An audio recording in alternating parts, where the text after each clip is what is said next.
ذریعہ ہے کہ آج میں آپ لوگوں کے سامنے کچھ بولنے کی جرات کر رہا ہوں. اگر مجھ سے کوئی غلطی ہو جائے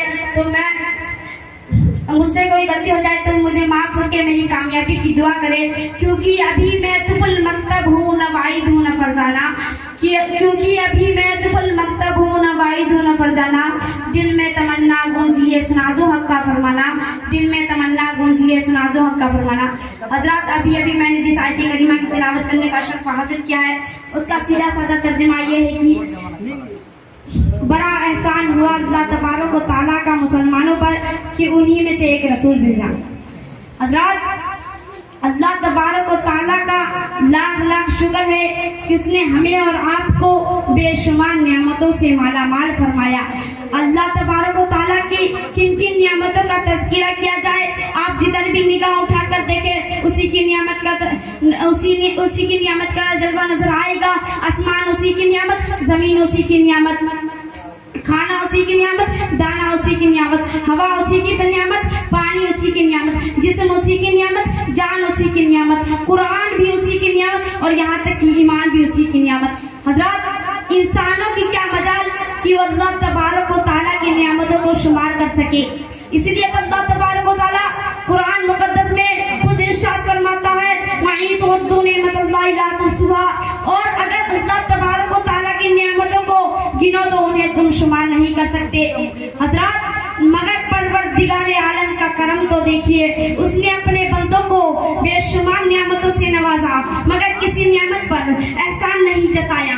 حضرات, عقل و شعور سے نوازا مگر احسان نہیں جتایا, علم و فن سے نوازا مگر احسان نہیں جتایا, آسمان کا شامیانہ لگایا مگر احسان نہیں جتایا, زمین کا فرش بچھایا مگر احسان نہیں جتایا, آسمان سے پانی برسایا مگر احسان نہیں جتایا, زمین سے دانا اگایا مگر احسان نہیں جتایا, چاند کی روشنی سے نوازا مگر احسان نہیں جتایا, چاند کی چاندنی سے نوازا مگر احسان نہیں جتایا, سورج کی روشنی سے نوازا مگر احسان نہیں جتایا, پھولوں کی نکھر سے نوازا مگر احسان نہیں جتایا, کہکشاں کی جمال سے نوازا مگر احسان نہیں جتایا, عزت و عظمت سے نوازا مگر احسان نہیں جتایا, مال و دولت کی کثرت سے نوازا مگر احسان نہیں جتایا, دل و دماغ سے نوازا مگر احسان نہیں جتایا, آنکھیں عطا کی مگر احسان نہیں جتایا, آنکھوں کو بینائی عطا کی مگر احسان نہیں جتایا, کان عطا ہوئے مگر احسان نہیں جتایا, کان کو سننے کی قوت سماعت عطا کی مگر احسان نہیں جتایا. حضرات, ہاتھ عطا کیے مگر احسان نہیں جتایا,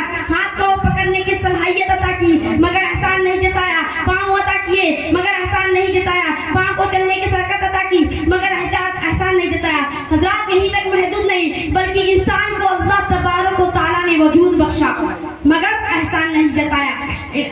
اللہ تبارک و تعالیٰ نے انسانوں کی ہدایت کے لیے انبیاء کرام کو دنیا میں بھیج کر احسان عظیم فرمایا,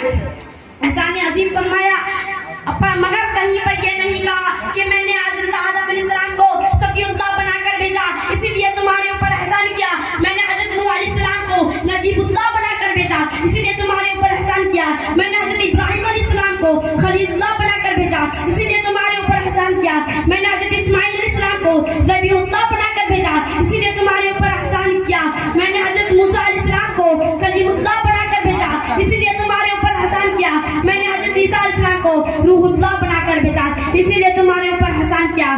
مگر حضرات, جب ذکر کرنا مقصود ہوا مدینے کے تاجدار کا, آقا نامدار کا, شافع اور شمار کا, امت کے غم خوار کا, تو اللہ تبارک و تعالیٰ نے قرآن مقدس میں لقد من اللہ فرما کر سرکار کی عظمت کا پرچم لہرا دیا. کہہ دیے کہ سبحان اللہ. حضرات, حضور صلی اللہ تعالی وسلم کی تشریف آوری پر احسان جتار کر حضور صلی اللہ تعالی علیہ وسلم کو تمام مخلوقات میں ممتاز اور بلند فرما دیا. حضرات, کسی کے ذہن میں یہ بات آ سکتی ہے کہ اللہ تبارک و تعالیٰ نے بے شمار نعمتوں میں سے کسی نعمت پر احسان نہیں جتایا مگر حضور صلی اللہ علیہ وسلم کی تشریف آوری پر یہ احسان جتایا, آخر ایسا کیوں؟ تو حضرات, اللہ تبارک و تعالیٰ نے دنیا والوں بالخصوص مومنوں کے دل و دماغ میں یہ بات اچھی طرح بیٹھانا چاہا کہ حضور صلی اللہ تعالیٰ دنیا کی ساری نعمتیں اپنی جگہ اور حضور صلی اللہ تعالیٰ علیہ وسلم کی عظمت اپنی جگہ. حضور صلی اللہ تعالیٰ علیہ وسلم کی عظمت کو دنیا کی طرح مت سمجھ لینا. ان کا ذکر اس لیے خصوصیت کے ساتھ اس لیے کیا جا رہا ہے کہ تم ان ان کی قدر و منزلت کا اندازہ لگا سکو. تم ان کے محبت سے اپنے دل کو مدینہ بنا لو. اسی میں تمہاری کامیابی کا، اسی میں تمہاری زندگی کا معراج ہے اور اسی میں تمہاری کامیابی کا راز ہے. اور بھلا احسان کیوں نہ جتایا جائے کہ حضوری کے صدقے میں ہمیں یہ سب کچھ ملا ہے. اگر حضور کی ولادت مقصود نہ ہوتی تو کائنات کا وجود نہ ہوتا. اگر یہ زمین و زمان، مکین و مکان، صبح و سما، شجر و حجر، یہ حضور صلی اللہ تعالی علیہ وسلم کا ہی صدقہ ہے. اسی میں حدیث قدسی ہے، لولاک لما خلقت الافلاک والارض. اے محبوب، اگر آپ کو پیدا کرنا مقصود نہ ہوتا تو نہ زمین پیدا کرتے نہ آسمان. اسی لیے تو سرکار اعلیٰ حضرت ارشاد فرماتے ہیں، زمین و زمان تمہارے لیے، مکی و مکا تمہارے لیے، چنی و چنا تمہارے لیے،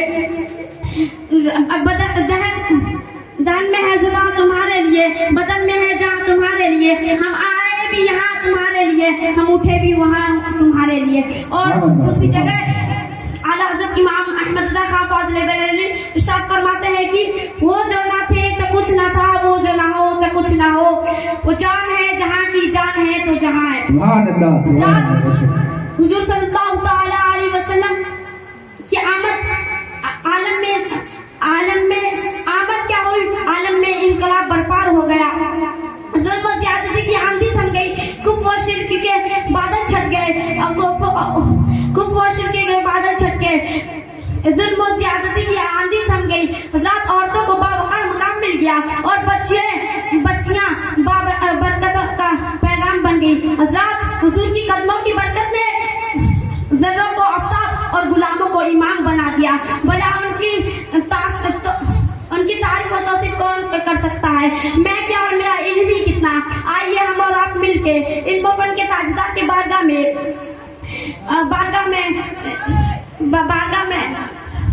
علم و فن کے تاجدار کے بارگاہ میں حاضر دیتے ہوئے دیکھتے ہیں کہ وہ کیا کہتے ہیں. اس لیے تو علامہ ڈاکٹر اقبال فرماتے ہیں کہ چاند سے تشبیہ کرتے ہیں یہ بھی کیا انصاف ہے، چاند سے تشبیہ کرتے ہیں یہ بھی کیا انصاف ہے. چاند میں تو داغ ہے پر ان کا چہرہ صاف ہے، چاند میں تو داغ ہے ان کا چہرہ صاف ہے.